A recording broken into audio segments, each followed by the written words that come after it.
Hey guys, কেমন আছো? আশা করি ভালো আছো। আবারও নিয়ে চলে এলাম নতুন একটা ভিডিও।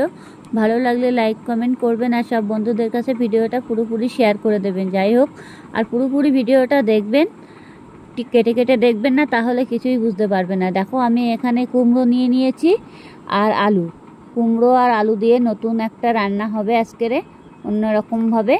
যেটি হোক, কুমড়ো আলু দিয়ে সবসময় তো কুমড়ো আলুর তরকারি মাছ টাছ দিয়ে রান্না করে খাই। আজকের আর মাছ দেবো, কিন্তু মাছের মাথা যেগুলো বেঁচে আছে সেইগুলো কুমড়োর ভিতরে দিয়ে দেবো। যেতেই হোক, আমি আগে কুমড়োটাকে ভালো করে কেটে নিয়েছি।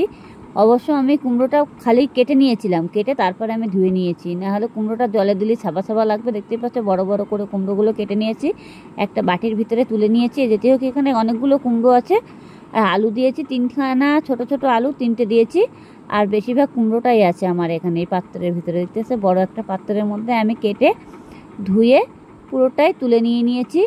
এবার আমি কি কি মশলা দেবো আমি সেগুলো রেডি করে দেখিয়ে দিচ্ছি।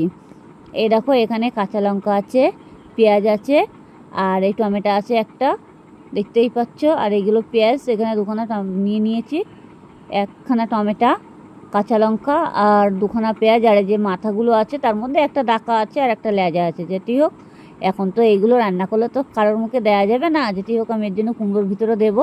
আর মাথা এমনিতে আমার ছেলে পছন্দ করে না, যেটি হোক আমার হাজব্যান্ড মাথাটা খায়।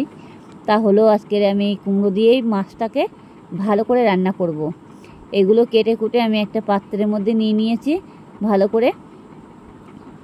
এইভাবে রান্না করে খেলে পরে এত টেস্টি হয়, কি বলবো আপনাদের। ঘরে বসে এই রেসিপিটা একবার তৈরি করে দেখুন, হেভি টেস্টি। অল্প একটু তরকারি থেকে পুরোপুরি ভাত খাওয়া হয়ে যাবে। কিন্তু পুরো মাখা মাখা করে রান্না করবো তো, তার জন্য যেটি হোক আমি কেটে কুটে সব রেডি করে গুছিয়ে নিয়েছি। আর এই এক কোয়া রসুন দেবো, 4-5 কোয়া মতন রসুন দিয়ে থেতো করে দিয়ে দেবো। আমি কড়াই বসিয়ে দিয়েছি, এই যে কড়াই বসিয়ে দিয়ে কড়াইতে তেল দিয়ে দিয়েছি, দেখতেই পাচ্ছ।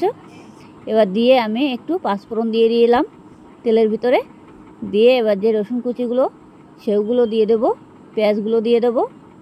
আগে আমি পেঁয়াজটা দিয়েছি, পেঁয়াজের যে জল ভাবটা সেটা ছেড়ে দেবে। এবার রসুন কুচিগুলো দিয়ে দিয়েছি, এই যে দিয়ে এবার আমার যে পেঁয়াজ টমেটো যা যা কাটা ছিল সবগুলো একবারে দিয়ে দেবো। এবার দিয়ে এটাই ভালো করে নাড়াচাড়া দিতে হবে, যাতে জলটা মরে যায় আর কোনো জল ভাবটা না থাকে পুরো। আমি এখন লবণ হলুদটা যেটি হোক দিচ্ছি না, এটাকে আমি ভালো করে ভেজে নেব একটু লাল লাল করে। টমেটোগুলো একটু ভাজা ভাজা হয়ে যাবে, একটু ঘেটা ঘেটা হয়ে যাবে আর কি। পুরো ভাজতে বেশি টাইম লাগবে না। আমি গ্যাসটাকে একটু বাড়িয়ে দিয়ে দিয়েছি, দেখতেই পাচ্ছ। দেখো, একটু লঙ্কাটা আজকে একটু বেশি দিয়ে ফেললাম।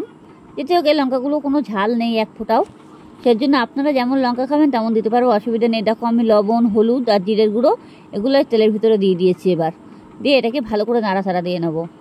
দিয়ে আমার যে সবজিটা কাটা ছিল সেটা আমি এবার কড়ার ভিতরে দেবো, আর তার আগে মাছগুলো দেবো। দেখো, মাছগুলো দিয়ে আমি একদম পুরো ভেজে ঝুরু ঝুরু করে নেব, তারপরে আমি সবজিটা দেবো। যেটি হোক, আমি এখন সবজিটা দিচ্ছি না, সবজিটা দেবো ভাবছিলাম, তাও ভাবলাম না, মাছগুলো তাহলে আমার ভাজা হবে না।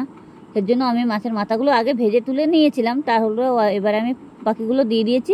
এবার একদম খুন্তির সাহায্যে আমি ভালো করে থেতো করে নেবো, একদম পুরো ঝুরু ঝুরু করে ফেলতে হবে ভেজে। আপনারা চাইলে হাত দিয়ে মুচকেও ভেঙে দিতে পারো, আমি অবশ্য হাত দিয়ে ভাঙিনি, তেলের ভিতরে মশলার মধ্যে দিয়ে একদম পুরো ভেঙে গোটা গোটা করে নিয়েছি। দেখতেই পাচ্ছ, কোনো চিহ্ন ভিন্ন নেই। অবশ্য মাছের যে কাঁটাটা ছিল সেটা আমি তুলে ফেলে দিয়েছিলাম এর জন্য, নাহলে কাঁটা তো মাছের জন্য খাওয়া যাবে না। বড় কাঁটাটা আমি তুলে ফেলে দিয়েছি, ভাজা হয়ে গেছে। এবার আমি সবজিটা দিয়ে দিয়েছি। এবার সবজিটা দিয়ে ভালো করে নাড়াচাড়া দিতে হবে, যাতে পুড়ে না যায়। এবার আপনারা চাইলে এখন যদি মনে করবে যে পুড়ে যাচ্ছে, তাহলে গ্যাসটাকে একটু লো করে দেবে। এবার আমি এটাকে ভালো করে নাড়তে নাড়তে একদম পুরো সবজিটা সেজে যাবে, দেখতেই পাচ্ছ। একদম পুরো মাখা মাখা হয়ে যাবে। আমি এক ফোঁটা চিনি দিয়ে দিচ্ছি, যেটি হোক চিনিটা দিলে পরে, কুমড়ো তো অনেক সময় কুমড়ো বেশি মিষ্টি হয় না, এখনকার কুমড়ো আবার বেশি মিষ্টি ভাবটা থাকে না, তো সেই জন্য জলসা জলসা লাগবে বলে আমি একটু চিনি দিয়ে দিলাম। দেখো, এবার আমি ভালো করে এটা নাড়াচাড়া দিয়ে আমি কিছুক্ষণের জন্য এটা আমি আবার ঢেকে দেবো। এই যে কিছুক্ষণের জন্য ঢেকে দেবো, যাতে সবজিটা আরও প্রিয় হয়ে যায়। এই যে আমার সবজিটা দেখতেই পাচ্ছ কত সুন্দর কালার চলে এসেছে। এবার একটু ভালো করে কষাই করে নিতে হবে, কষাই করে নিয়ে তারপরে আমি জল দেবো। এখন তো জল দেবো না, যেটি হোক জলটা আমি পরে দেবো। একটু ভালো করে কষাই করে নিই। আর যত সবজি কষাই করবে তত ভালো লাগবে, সবজিটা যত নাড়াচাড়া পড়ে তত সবজি ভালো লাগে, আর খেতেও টেস্টি হয়। অল্প তরকারিতে পুরোপুরি খাওয়া হয়ে যায়। এবার আমি জল দিয়ে দিচ্ছি, দেখতেই পাচ্ছ।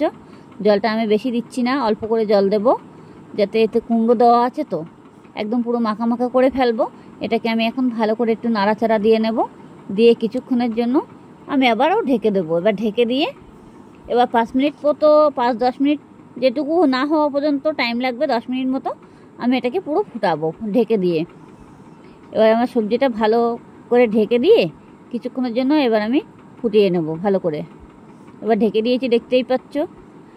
অবশ্য এইভাবে সবজিগুলো করলে পরে অনেক সময় আমাদের কি বলতো, সবজি বেশিরভাগ খাওয়া হয় না, সেই জন্য তো একটু জুতজাত করে না রান্না করলে না বেশি টেস্টি হয় না। আমাদের আবার জুত করে রান্না করতে হবে, তারপরে আমাদের ঘরের লোকরা বেশি পছন্দ করে যেটি হোক, সেই কারণে। দেখো সবজিটা কিন্তু আমার অলরেডি হয়েও গেছে, দেখতেই পাচ্ছ। আমি গ্যাসটাকে অফ করে দিয়েছি। এবার আমি একটা পাত্রে ঢেলে নিয়েছি, একদম পুরো মাখা মাখা হয়ে গেছে, আর দেখেই মনে হচ্ছে এখনই খাওয়া হয়ে যাবে। যাই হোক, দেখো কালারটাও কত সুন্দর চলে এসেছে। অল্প একটু সবজি দিয়ে পুরোপুরি ভাত খাওয়া হয়ে যাবে। যাই হোক, ভালো লাগলে লাইক কমেন্ট করবেন, আর সব বন্ধুদের কাছে ভিডিওটা পুরোপুরি শেয়ার করে দেবেন।